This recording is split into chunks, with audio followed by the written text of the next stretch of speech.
What is up, everybody? Welcome back to another video. In today's video, we're going to be talking about that three-headed monster at the receiver position for this year's draft. Devonta Smith, the Heisman. Jamar Chase, the best receiver in 2019. And Jaylen Waddle, the speedster. So let's get it started. I got to shout out DoseOfDion, man, because it was actually the first time I went live on YouTube. And, guys don't know DoseOfDion. He put out a lot of good content for the Detroit Lions. All right, everybody, so I just got done recording this, and I realized that there is this on my shirt. I don't know what it is. I don't know. It wasn't there before. I did a video with it earlier. It wasn't there. What was I eating, a brownie or something? I'm sorry. I had fruit snacks. I don't know how this leads to fruit snacks. So I'm sorry. It was a clean shirt. Hopefully, how are we doing? Hello? All right, enjoy the video. Welcome everybody to the video. Glad you guys are here. And yes, we're taking a look at the top consensus receivers in this year's draft. And I gotta say, man, I do agree that these are the top three most talented receivers in this draft class. It's very hard to argue that. Very, very difficult. Are there concerns with these guys? Yes, there are certain things you can be concerned with. But talent alone, it's very difficult to say these are not the top three receivers in this class. Of course, excluding Kyle Pitts. You can throw Kyle Pitts into this mix if you want to, but we did the Kyle Pitts video earlier, and he's a tight end, but he can play receiver. That's Kyle Pitts. Now, you'll hear some people say, well, you can't go wrong with this pick. And you definitely can go wrong with this pick. One of these receivers may not be that good. Something can happen. We don't know. But at least at the time of drafting them, you can make a case for all three of these guys individually that they are the best receiver of the three. They all have their own case for it. And what's also really awesome about these top three is that they're all different. You're not saying, okay, we're drafting the same receiver here, basically. There's just a couple of tweaks to their game, and we can't figure out which one to choose. I'm talking about different receivers, different skill sets, different things they're going to bring to the table. They all bring things at a very high level to the game, and they're all very complete receivers as well. Now, I'm not saying the Lions need to go receiver with their first pick in this year's draft. Heck, maybe you could trade back and land one of these guys too. Probably not Jamar, but you could trade back, potentially land a Jaylen Waddle, potentially land a Devonta Smith. I'm not saying I would do it at 7, but if the Lions wanted to go that direction, this is a nice draft class to have, and it's a really nice spot to be sitting at number 7. So we're going to talk about these three receivers quickly. We're going to kind of run through each receiver, talk about their strengths, talk about their weaknesses, and, what kind of role they're looking at for the Detroit Lions. Then I guess at the end, discuss maybe which one's the best for Detroit. So let's just dive right into it. Let's talk about the Heisman first, Devonta Smith, the 6'1", 170-pound receiver out of Alabama.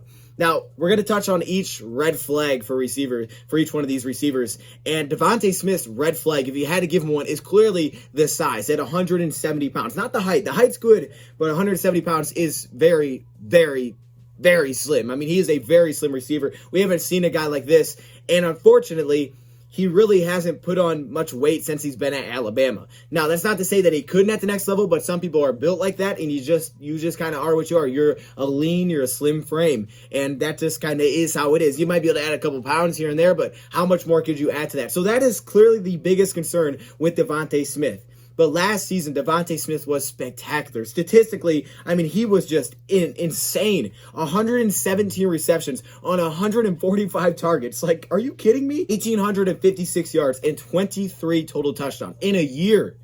There's a reason a receiver won a Heisman, and that doesn't happen very often. It did last year because Devonta Smith was incredible. Heck, even in the championship game, he only needed to play the first half, and he dominated the first half. He's like, no, okay, I can chill now. No, actually, he dealt with an injury. But either way, Devonta was just that good last season. He was so good last season. And Devonta is a very complete receiver like a lot of these other guys. But Devonta brings a couple things to the table that I absolutely love. Of course, the production is there, but I think he's definitely a deep threat. We'll start off with that first. The guy is a deep threat. You could see that when you watch him. He has good speed. I wouldn't say it's elite, but it is great speed, actually. I think he has somewhat of a second gear. Some people don't say he does. I think the guy has a little bit something extra. Of course, depends on who he's going against, but I think, he kind of step on the pedal a little bit once he gets rolling, and he can blow by some guys. He can gap some defenders, especially on an island. So depending on what the matchup is there, oh yeah, he can run by you. There's no question he can run by you. But I think when you watch Devonta, and I used this word before when I did my Devonta Smith video, is that he's smooth, okay? He looks like he's gliding as a player. It's weird. He looks like he's floating. It's so weird. He is such a smooth player in everything that he does. His body control is fantastic, and I think a lot of it has to do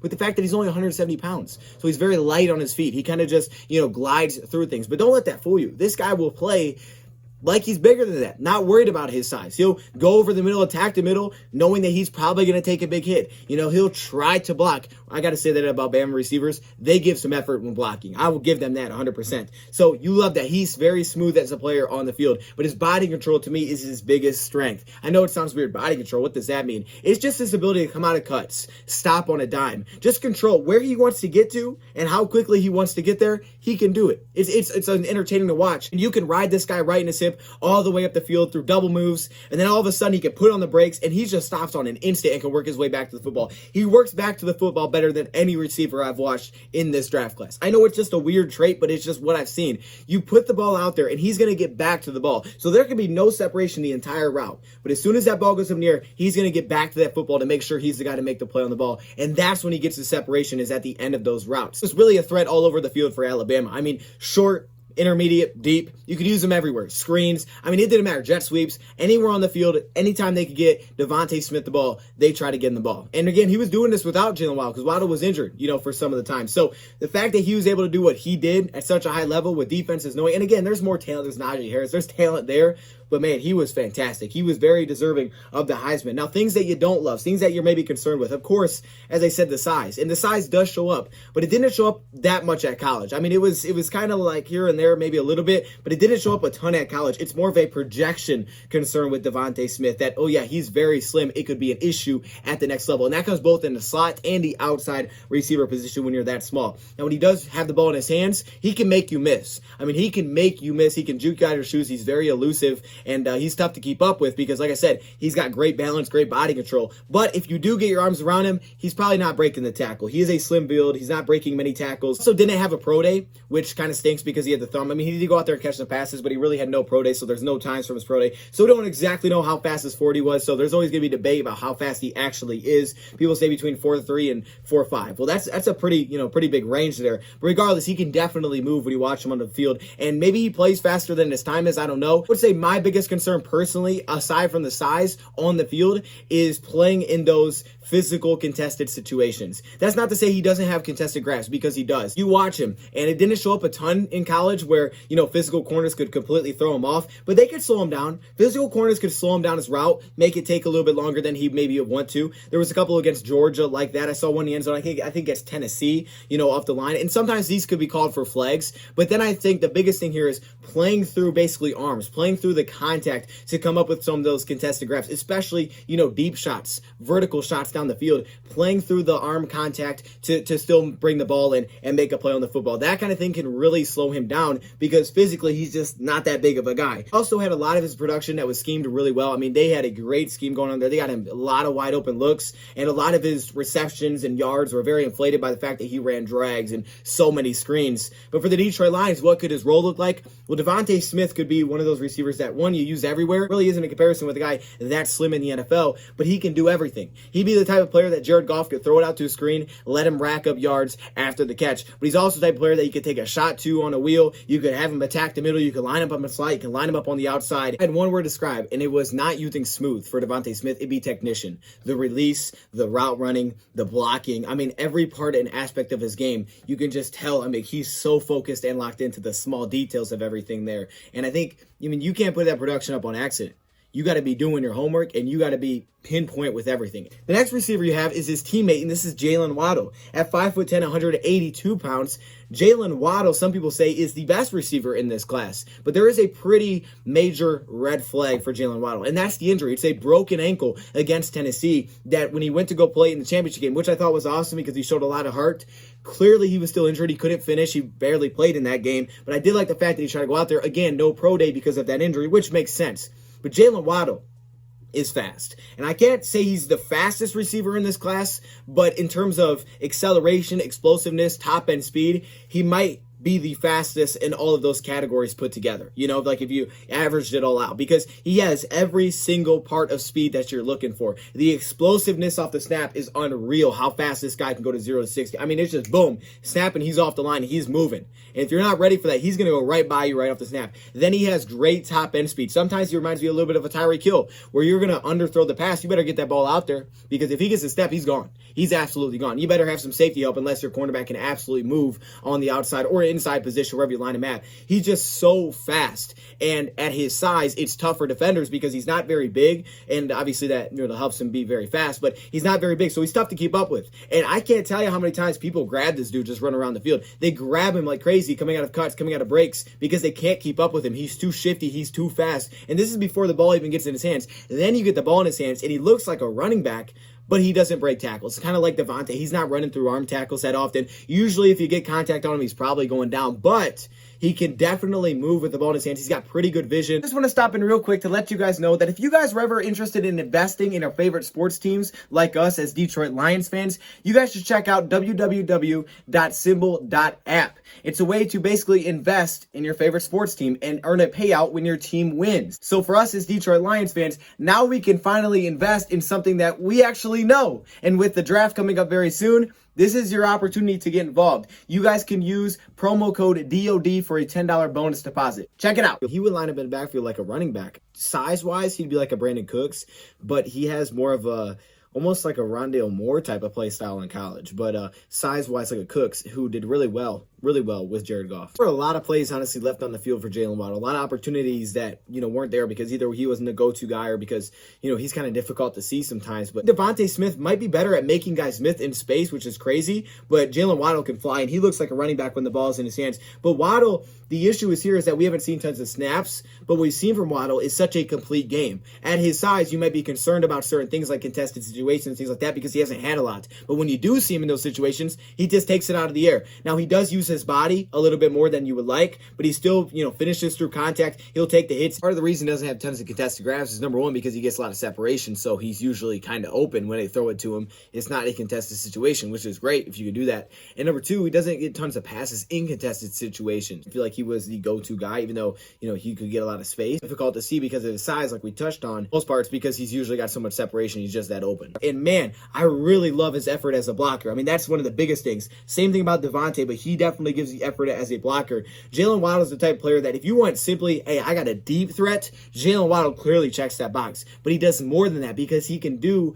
kind of everything else as well. It's just for him, it's the ankle injury that you're worried about. It's not the biggest guy in the world. Now, his size does show up once again here. Him being only 5'10", 190. It's not a bad size, but it is clear that it is a smaller window. It's a smaller target for receivers to throw to, so you have to be more accurate. When you got him trying to sit in the zones and find holes in zones, if they're next to him, if they're close to him, it's difficult. The quarterback has to be extremely accurate, and he's not the longest, so it makes it much easier for defenders to reach out and knock the football away. Now, I also have noticed, and probably aside from the injury and things like that, something that does show up with size here, him get pushed out of the play within 5 yards off the line of scrimmage, and he was completely taken out of it. He was having a huge catch radius, can be a concern. He hasn't had tons of career snaps, even though when he has played, he's been phenomenal for 3 years. Every time he's on the field, he's great. So, there really hasn't been like, oh, I'm worried because he wasn't good at this point. He's always been good when he's been on the field. But I think it's really that broken ankle, seeing him come back, because we haven't seen him really at all since that broken ankle. So we don't know what he's looking like. And for him, a lot of his game is built on speed. Pure pass catcher, he's one of the better ones, but he does use his body, so I wonder if we'll see a couple more drops, at the NFL level. Jaylen Waddle's explosiveness and speed creates so many problems that you just can't coach. For example, he's drawing pass interferences left and right because people are grabbing on him out of breaks because he is so fast out of breaks. He's the separation guy. If we're talking about what guy gets the most separation consistently, it's probably going to be Jaylen Waddle because of how fast and how explosive he actually is. And I think it's honestly, you can make the case that he has the highest upside of any of these three receivers because when he's healthy, when he's right, he's just phenomenal. He can just be so good for your offense. He has that upside of a Tyreek Hill type of player, but he also has a chance of having some, big issues. He might have the highest upside and also a chance to, and also maybe the least safe pick of the three. And then finally, we had that man out of LSU that opted out of 2020. And that's, to me, his biggest red flag is the fact that he opted out last season because Jamar Chase opting out means we didn't get to see him. But when he did do well, he show up at the pro day. It surprised me a little bit. I didn't think he'd be that fast. But at 6'1", 200 pounds, Jamar Chase out of LSU is different. He gives you something different than Waddle, and he gives you something different here than Devonta Smith. What he gives you is not a speedster, not the smoothest player on the field, but the guy is strong. He's strong. He's a very well-built 200 pounds. He had 22 bench press reps, and I think that's a perfect example of how strong this guy is. So when you got guys like Jaylen Waddle and Devonta Smith where you worry can they be thrown off in certain situations, you don't worry about that with with Jamar. Jamar is strong. He's going to run through the press. He's going to run through guys trying to slow him down. Sometimes he gets too focused on that. It's honestly an issue, but you're not going to have problems with that. They put him in a slot. If guys try to press up against him, he's going to run right through your arms. He's a very strong receiver, and that helps him a ton on his releases because you really can't throw him off because he's too strong in the upper body. Then once the ball's in his hands, he's tough to bring down because he's strong. He is very strong. He's just not as shifty or elusive in space as a guy like Devonta Smith or even a guy like Jaylen Waddle. But as a pass catcher, where he thrives is really the deep balls, okay? You give him some opportunities deep. It's not because he's getting tons of separation because he's blowing by you, unlike Jaylen Waddle, who really does a lot of it, and he doesn't need contested situations. Jaylen Waddle doesn't because he's wide open. I mean, he gets so much separation because he's so fast off the line, and he can just gap you in a second. Look at Jamar Chase. He usually doesn't have that kind of separation, so he needs to be able to make plays in contested situations, and he does it better than most receivers in his class. He caught 66% of his 20-plus yard passes in 2019. It led to nearly 140 pass rating, which is just absolutely crazy. But when the ball's in the air, he tracks it as well as anybody in this class. He just knows how to get back to the football. He'll stop on his route. He'll work back to it, push the defender out of the way, go up, take the ball out of the air. I mean, he has a way of bailing you out where if it's a bad pass, he'll find a way to at least knock the ball down. Of course, there's a lot that goes into being a vertical threat and ball tracking, but it's not as simple as just running a deep route, throws it up, goes and catch it. Probably his most underrated trait, and what I think he does better than the other two guys, is when the play breaks down, making himself available to the quarterback. He finds a way to get open. He makes himself a threat for the quarterback, and I think his size definitely helps him here. Kyle Pitts does this extremely well because he's 6'6". It really sticks out. But you look at a guy like Jamar, really does a great job working his way around, communicating with this quarterback, finding a way to get open when the play is broken down, and then becoming a target once again when the initial read isn't there if the quarterback can buy time. That's huge. A lot of big plays come on those. Compare a guy like Jamar Chase to Devonta Smith.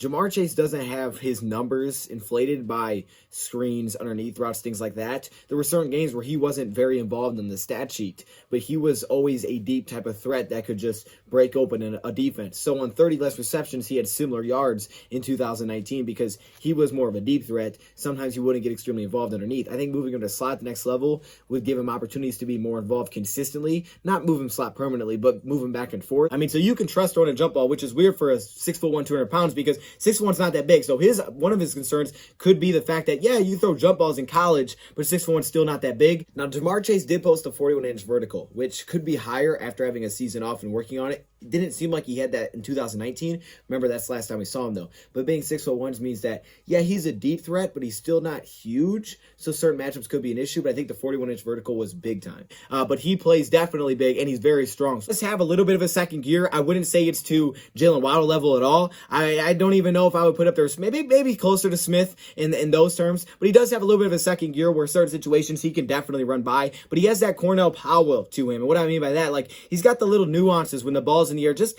to kind of late get some separation. You know, stick out your arm a little bit, get a little bit of extra space, but not get called for a flag and still be able to come down with the football. Play on the outside and just take shots down the field. Many different ones too, not just running go routes, but different types as well. I mean, you can't ask for many more guys than this that you can rely that's going to consistently be reliable because he's not relying on speed. He's just that talented, and he's got tremendous hands. He does have some drops, but he's got phenomenal hands as well. He can play inside, outside. I actually really like him in the slot. This slots, they try to get press him, they can't. So with his good hands, he's tough from the slot position. His inside-outside versatility, which all of these guys have, by the way. But for him, I think it's very big because of his size that he can line up in the slot and be so good. Where is his concerns? Of course, like I said, he opted out last season. Joe Burrow really helped the heck out of this guy because he dropped some dimes on Jamar Chase. Not all the time, but he dropped some absolute dimes on Jamar Chase. But sometimes he did miss him too. It happens. He lacks some of that immediate separation where, like a Jaylen Waddle right off the snap, even Devonta Smith to a degree, right off the snap can go by you and get maybe a yard or two.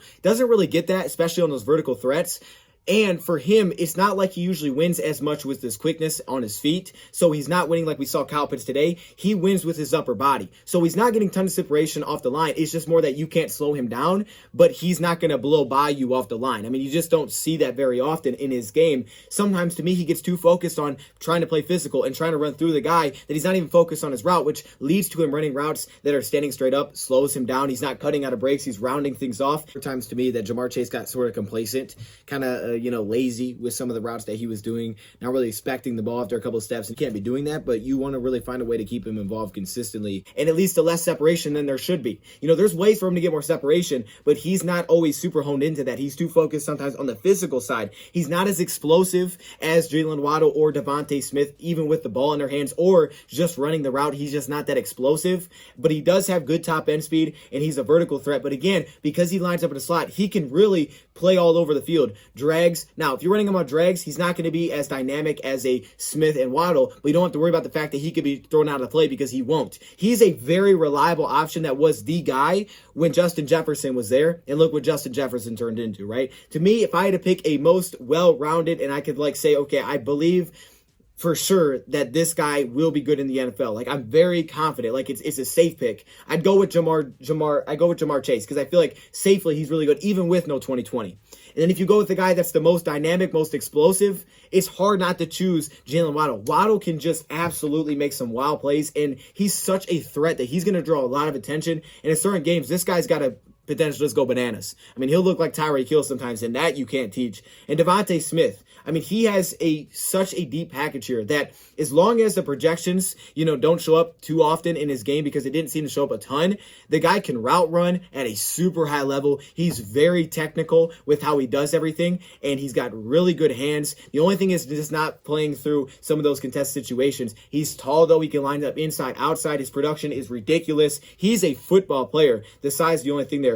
But as people say, you can't go wrong. You can make a case for each one of these individually that they are the best of the three. But regardless if the Lions won a receiver in the first round, trade back or not, if you take one of these guys, you can make a case you just got a beast. And you probably did. And Kyle Pitts, of course, we know how good he is. We did the video on him. So yeah, you want a receiver? Check out these three guys. It's tough. I think if you break it down to categories, who has the best hands, I'd go between probably Jaylen Waddle, but Waddle hasn't had as many situations. I'd probably give it to Chase, even though he has the most drops, but he also has, to me, the strongest hands. If you want to say explosiveness, definitely going to Waddle there. If you want to say, full repertoire, probably Devonta Smith, again, assuming that the projections don't show up with his size. I think you could get some beast here. It's hard to say Devontae's not the best receiver in his class because of how much that he was able to do at Bama. It's insane. And of course, you got to be a little bit worried about Jaylen Waddle's injury. They all have their little red flags to him, but they're all extremely talented. Which one do you prefer? Which one do I prefer? Man, I honestly like them all. I ain't gonna lie, I like them all. You can't teach what Jaylen Waddle can do. He can just make you stand over and share and just go, oh my goodness, what? And people grab the heck. He's going to draw flags. People hate covering this guy. I could understand how this would be a nightmare for defenses. Jamar Chase, I feel like, is very safe. He just needs to make sure to, keep honing in on his, on the little things, okay, the little things of his game. But his strengths, his ability, that's going to translate to the NFL. I'm not worried about that at all. And Devonta, dude can play football. As long as, he's fine on the weight side of things, this dude can play football. Your thoughts, guys, below. Thank you for watching, and I'm out.